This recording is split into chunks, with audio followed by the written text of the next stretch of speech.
a lot of the time our mental health manifests itself, and that's the word that you used about kind of manifesting and coming to the forefront, because it's trying to help us understand, explore, protect, all these positive things. It can be seen as positive, but it's also, I understand what everyone's saying of that it is an effort. It's a massive effort to have to manage mental health. If you've got diagnosed illnesses and that they are a part of your everyday lives, believe me, it is so much hard work. And I've got a lot of comedy material about just how much hard work I am. For example, my name is Juliette, spelt as like Juliet, like in Shakespeare, and but it's spelt the French way, like in French.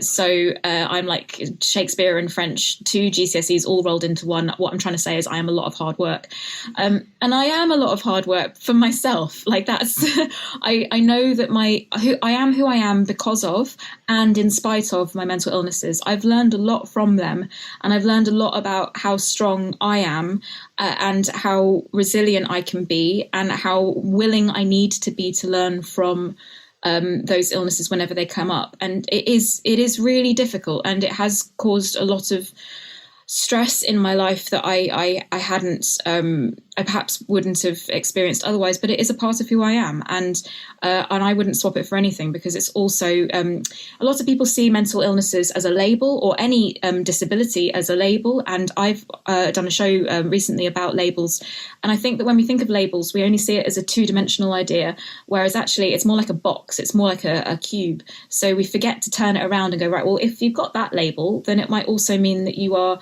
other things because of that. So if you're labelled as an optimist, well, that means that you're hardworking, you're a survivor, and you've got a lot of fortitude. If you're labelled as being an introvert, then well, that might mean that you are very thoughtful and you get your energy from being alone.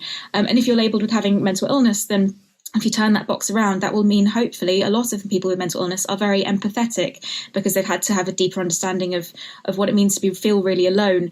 You might also be very resilient, and you might also be really good in bed. I believe that was what I learned. That's something I've learned. All of us people with mental illness, we're really great in bed.